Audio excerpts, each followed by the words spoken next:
Sri Sai Satcharita Chapter 2. Object of writing the work: incapacity and boldness in the undertaking, hot discussion, conferring significant and prophetic title of Hemadpant, necessity of a Guru. In the last chapter, the author mentioned in the original Marathi book that he would state the reason that led him to undertake the work and about the persons qualified to read the same, and such other points. Now, in this chapter, he starts to tell the same. Object of writing the work.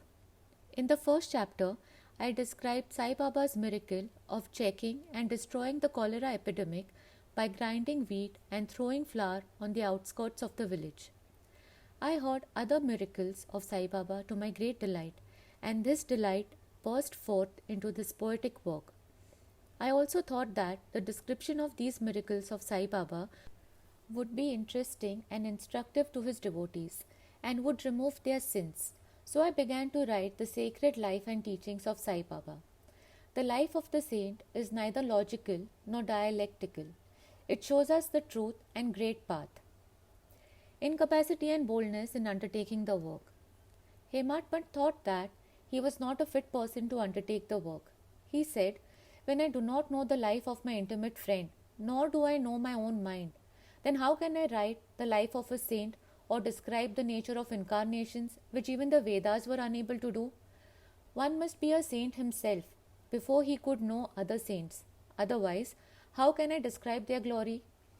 To write the life of a saint is the most difficult, though one may as well be able to measure the depth of the water of the seven seas or enclose the sky with cloth trappings.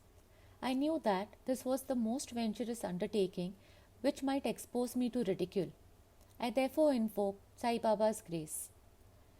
The premier poet saint of Maharashtra, Sri Jnaneshwar Maharaj, has stated that the Lord loves those who write the lives of saints, and the saints also have their own peculiar method of assigning service which the devotees long for.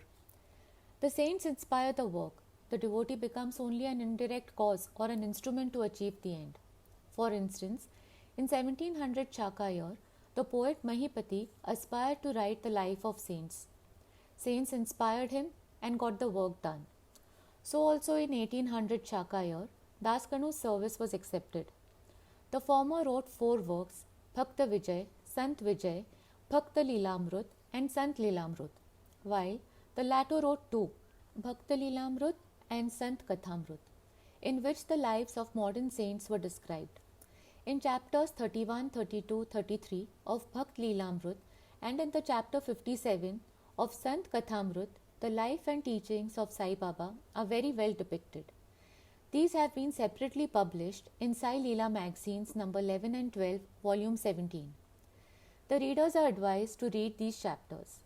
So also, Sai Baba's wonderful Leelas are described by Mrs. Savitribai Raghunath Tendulkar of Bandra in a small book named Sri Sainath Bhajanmala. Das Kanu Maharaj has also composed various sweet poems on Sai Baba. A devotee named Amidas Bhavani Mehta has also published some stories of Sai Baba in Gujarati. Some numbers of Sainath Prabha, a magazine published by Dakshin Bhiksha Sanstha of Shirdi, are also published. Then the question of objection comes in that while so many works regarding Sai Baba are extant, why should this Satcharita be written? And where is its necessity? The answer is plain and simple. The life of Sai Baba is as wide and deep as the infinite ocean, and all can dive deep into the same and take out precious gems of knowledge and bhakti and distribute them to the aspiring people. The stories, parables, and teachings of Sai Baba are very wonderful. They will give peace and happiness to the people who are afflicted with sorrows and heavily loaded with miseries of this worldly existence, and also bestow knowledge and wisdom both in the worldly and in spiritual domains. If these teachings of Sai Baba, which are as interesting and instructive as the Vedic lore, are listened to and meditated upon, the devotees will get what they long for, that is, union with Brahma, mastery in eightfold yoga, bliss of meditation, etc. So I thought that I should call these stories together. That would be my best upasana. This collection would be most delightful to those simple souls whose eyes were not blessed with Sai Baba's darshan. So I set about collecting Sai Baba's teachings and expressions, the outcome of his boundless self-realization. It was Sai Baba who inspired me in this matter. In fact, I surrendered my ego at his feet and thought that my path was clear and that he would make me quite happy here and in the next world. I could not myself ask Sai Baba to give me permission for this work. So I requested Mr. Madharav Deshpande, alias Shama, Baba's most intimate devotee, to speak to him for me. He pleaded for my cause and said to Sai Baba, "This Anna Sahib wishes to write your biography. Now don't say that you're a poor fakir and there is no necessity to write it. But if you agree and help him, he will write, or rather, your grace will accomplish the work. Without your consent and blessing, nothing can be done successfully." When Sai Baba heard this request, he was moved and blessed me by giving his Udi, sacred ash, and placing his boon-bestowing hand on my head said, "Let him make a collection of stories and experiences. Keep notes and memos. I will help him. He is only an outward instrument. I should write my autobiography myself and satisfy the wishes of my devotees. He should get rid of his ego, surrender it at my feet. He who acts like this in life, I help him the most. What of my life stories? I serve him in his house in all possible ways. When his ego is completely annihilated and there is left no trace of it, I myself shall enter into him and shall myself write my own life. Hearing my stories and teachings will create faith in devotees' hearts, and they will easily get self-realization and bliss. Let there be no insistence on establishing one's own view, no attempt to refute others' opinions, no discussion of pros and cons of any subject." Significant and prophetic title.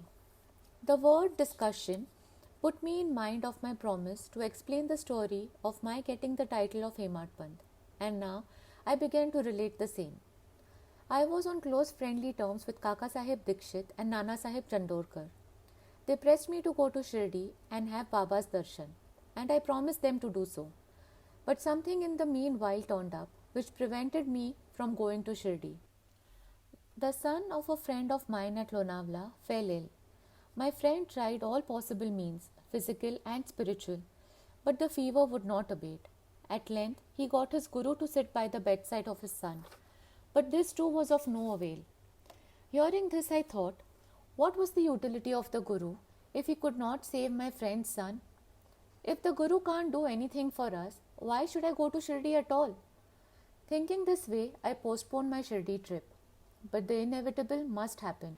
And it happened in my case as follows. Mr. Nana Sahib Chandorkar, who was a divisional officer, was going on tour to Basen. From Thane, he came to Dadar and was waiting for a train bound for Basen. In the meanwhile, a Bandra local turned up. He sat in it and came to Bandra, and sent for me and took me to task for putting off my Shirdi trip. Nana's argument for my Shirdi trip was convincing and delightful, and so I decided to start for Shirdi the same night. I packed up my luggage and started for Shirdi. I planned to go to Dadar and from there to catch a train for Manmad. And so I booked myself for a Dadar train and sat in the train. While the train was to start, a Mohammedan came hastily to my compartment and, seeing all my paraphernalia, asked me where I was bound to. I told him about my plan. He then suggested that I should go straight to Boribandar and not wait at Dadar, as the Manmad mail did not stop at Dadar. If this little Leela or miracle had not happened, I would not have reached Shirdi the next day as settled, and many doubts would have assailed me, but that was not to be. As fortune favoured me, I reached Shirdi the next day before 9 or 10 a.m. Mr. Bhau Sahib, Kaka Dikshit, was waiting for me there. This was in 1910, when there was only one place, that is Satheswada, for lodging pilgrim devotees. After alighting from the Tonga, I was anxious to have darshan. When the great devotee Tatya Sahib Nolkar returned from the masjid and said that Sai Baba was at the corner of the Wada and that I should first get the preliminary darshan and then after bath see him at leisure. Hearing this, I ran and prostrated before Baba and my joy knew no bounds. I found more than what Nana Sahib Chandorkar had told me. All my senses were satisfied, and I forgot my thirst and hunger. The moment I touched Sai Baba's feet, I began a new lease of life. I felt much obliged to those who spurred and helped me to get the darshan, and I considered them as my real relatives, and I cannot repay their debt. I only remember them and prostrate mentally before them.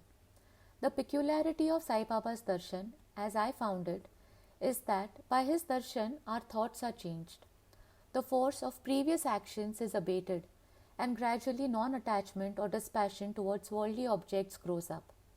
It is by the merit of actions in many past births that such darshan is got, and if only you see Sai Baba, all the world becomes or assumes the form of Sai Baba. Hot discussion. On the first day of my arrival in Shirdi, there was a discussion between me and Balasaheb Bhate regarding the necessity of a guru. I contended, why should we lose our freedom and submit to others? When we have to do our duty, why a guru is necessary? One must try his best and save himself. What can the guru do to a man who does nothing but sleeps indolently? Thus I pleaded free will, while Mr. Bhate took up the other side, that is destiny, and said, whatever is bound to happen must happen. Even great men have failed. Man proposes one way, but God disposes the other way. Brush aside your cleverness. Pride or egoism won't help you. This discussion, with all its pros and cons, went on for an hour or so, and as usual, no conclusion was arrived at. We had to stop the discussion ultimately, as we were exhausted. The net result of this was that I lost my peace of mind and found that unless there is a strong body consciousness and egoism, there would be no discussion. In other words, it is egoism which breeds discussion. Then, when we went to the masjid with others, Baba asked Kaka Sahib Dikshit the following. What was going on in the Sathis Wada? What was the discussion about? And staring at me, Baba further added, what did this Hemadpant say?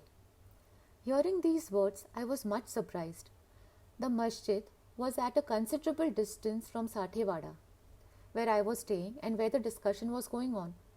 How could Baba know our discussion unless he be omniscient and the inner ruler of us all? I began to think, why Sai Baba should call me by the name Hemadpant? This word is a distorted form of Hemadpant. This Hemadpant was a well-known minister of the kings Mahadev and Ramdev of Devgiri of the Yadav dynasty. He was very learned, good-natured, and the author of works such as Chaturvarga Chintamani, dealing with spiritual subjects, and Raj Prashasti.